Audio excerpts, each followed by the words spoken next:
अस्सलाम वालेकुम। आज हम बहुत ही कॉमन जो चीज़ है और जिसकी वजह से फीमेल की डेथ भी बहुत ज़्यादा होती है और एक ऐसी ट्रीटेबल कंडीशन है जिसको हम अगर ट्रीट करें तो बहुत सारी माएँ और बच्चे बच सकते हैं। उसको लोग लाइट लेते हैं, लेना नहीं चाहिए। वो है प्रेगनेंसी इंड्यूस्ड हाइपरटेंशन या हमल में ब्लड प्रेशर का बढ़ जाना। अब ब्लड प्रेशर बढ़ जाता है, उसकी बहुत सारी वजूहात हैं। उसकी तो अगर हम उसको कैटेगराइज करें, अगर उसको हम कहें कि ये ब्लड प्रेशर है क्या, क्यों होता है, क्या वजह है जिसकी वजह से ये प्रेगनेंसी में ब्लड प्रेशर बढ़ जाता है। एक तो होता है क्रोनिक हाइपरटेंशन, कोई प्रेगनेंसी से पहले का हाइपरटेंशन चल रहा है और फिर प्रेगनेंसी होती है तो उसमें भी चांसेस होता है कि वो बढ़ जाए, तो उसको हम कहते हैं क्रोनिक हाइपरटेंशन। दूसरा आता है प्रेगनेंसी इंड्यूस्ड हाइपरटेंशन, प्रेगनेंसी की वजह से हमल में ब्लड प्रेशर का बढ़ जाना। उसमें ये होता है कि ये यूजुअली 20 हफ्ते के बाद अगर आपका ब्लड प्रेशर इंक्रीज है, दोनों ऊपर वाला भी नीचे वाला, तो उसको हम जो है ना प्रेगनेंसी इंड्यूस्ड हाइपरटेंशन को लेबल करते हैं। अब उसमें कैटेगरीज होती है, माइल्ड है, मॉडरेट है, सीवियर है या वेरी सीवियर है।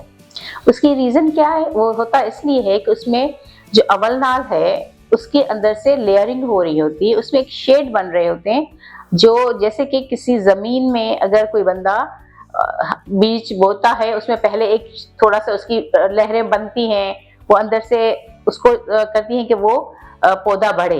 ऐसे ही प्रेगनेंसी में भी वो उसको ब्लड सप्लाई के लिए एक चीजें बनती हैं, अंदर अंदर होती हैं, शाखें बनती है, जिसे समझ लें ब्लड प्रेशर ब्लड वेसल्स की शाखें बनती है।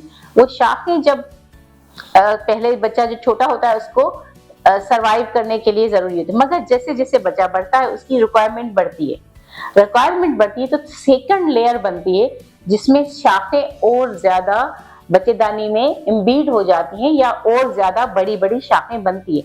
मगर जब 20 हफ्ते होते हैं और ये शाखें सही तरह से बन नहीं पाती, उसमें रेजिस्टेंस आ जाता है, उसमें वो सही तरह से काम नहीं कर पाती, तो फिर ब्लड प्रेशर बढ़ जाता है। क्योंकि प्रेगनेंसी तो लो रेजिस्टेंस है, मगर जब इसमें रेजिस्टेंस आ जाता है, सही तरह से बन नहीं पाती, उसमें रुकावट आ जाती है, तो फिर ये ब्लड प्रेशर बढ़ जाता है, जो बाद में बच्चे के लिए भी नुकसान होता है और माँ के लिए भी नुकसान होता है। बच्चे के क्या उसमें कॉन्सिक्वेंसेस है? अब बच्चे की तरफ देखें, जब सही तरह से नहीं बनता तो उसके लिए उसकी ग्रोथ रिटार्डेड हो जाती है, उसको सही तरह से ब्लड नहीं मिलता, इसलिए वो जो है सही तरह से ग्रो नहीं करेगा तो उसका वजन नहीं बढ़ेगा, उसकी किडनी सही काम नहीं करेंगी तो फिर यूरिन नहीं बनेगा, जिसकी वजह से जो है उसको ओलिगोहाइड्रोमिनास या पानी की कमी हो जाएगी। बच्चे में जो है वो ओलिगोहाइड्रोमिनास या बच्चे के पानी की कमी हो गई, बच्चे का वजन कम हो गया, बच्चे की ग्रोथ सही नहीं हो रही, और अगर बहुत ज्यादा सीवियर हाइपरटेंशन है तो फिर बच्चे की डेथ भी हो सकती। अब ये तो हो गई बच्चे की कॉन्सिक्वेंसेस। अब माँ को क्या होता है? माँ को जो है ना इस ब्लड प्रेशर की वजह से उनके जो बाकी ऑर्गन्स है उसमें भी इफेक्ट होता है। हाई ब्लड प्रेशर की वजह से उसके सर में दर्द होना, उसकी किडनीज पे इफेक्ट होना, उसको फिट्स भी पड़ते हैं। जब बहुत ज्यादा ब्लड प्रेशर हाई होता है तो फिर उसको फिट्स पड़ते हैं, तो फिट्स की वजह से उसका इंट्राक्रेनियल हेमरेज भी होता है, जिसकी वजह से वो कोमा में भी जा सकती हैं, उसकी जो है आंखों पे भी इफेक्ट हो सकता है, उसकी डेथ भी हो सकती है।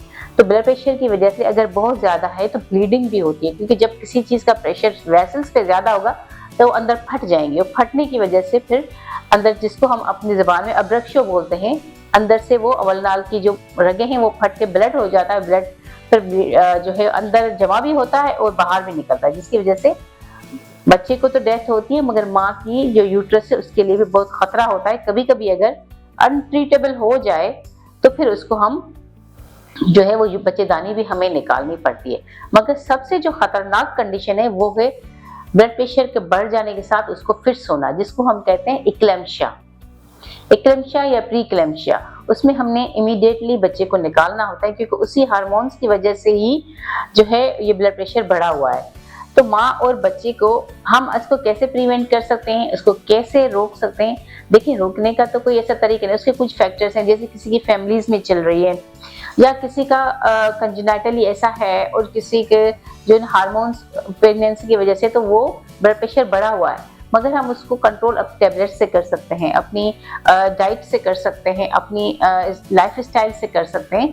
अब एक टैबलेट आती है पीली वाली टैबलेट, अल्डोमेट जिसका नाम है, मैं आपको इसलिए बता रही हूँ कि अगर आपको क्रोनिक हाइपरटेंशन भी है और आप कोई और टैबलेट भी ले रही हो तो इमीडिएटली जब आपको प्रेगनेंसी टेस्ट पॉजिटिव आ जाए तो आप उसको स्विच ऑफ करेंगी और फिर टैबलेट अल्डोमेट या फिर मिथाइल डोपा भी, इसको अंदर जो कंपाउंड होता है उसका मिथाइल डोपा होता है, तो वो भी आप ले सकती हैं। उसका डोजेज होता है, आप अपने गायनेकोलॉजिस्ट के पास चले जाएं, हमारे पास आ जाएं, ताकि हम आपके वो डोज को एडजस्ट करें कि कितना है। उसके बाद बहुत सारे टेस्ट होते हैं, 20 हफ्ते में भी होती हैं, और वक्त पर हम लिवर के टेस्ट करवा रहे होते हैं, ब्लड सीपी करवा रहे होते हैं और किडनी के टेस्ट करवा रहे हैं, तो आपके सारे ऑर्गन्स सही तरह से काम कर रहे हैं या नहीं कर रहे। अब माइल्ड जो होता है ब्लड प्रेशर, अगर आप कैटेगरी करें कि कहेंगे भाई माइल्ड कौन सा है, मॉडरेट कौन सा है, सीवियर कौन सा है, तो उसमें जो होता है माइल्ड 140 to 90 माइल्ड होता है। अगर 140 से ऊपर और 150 से ऊपर और 100 से ऊपर है तो वो मॉडरेट में आ जाता है। 160 ऊपर वाला और नीचे वाला आपका जगह 110 से ऊपर जाता है तो वो सीवियर में आ जाता है।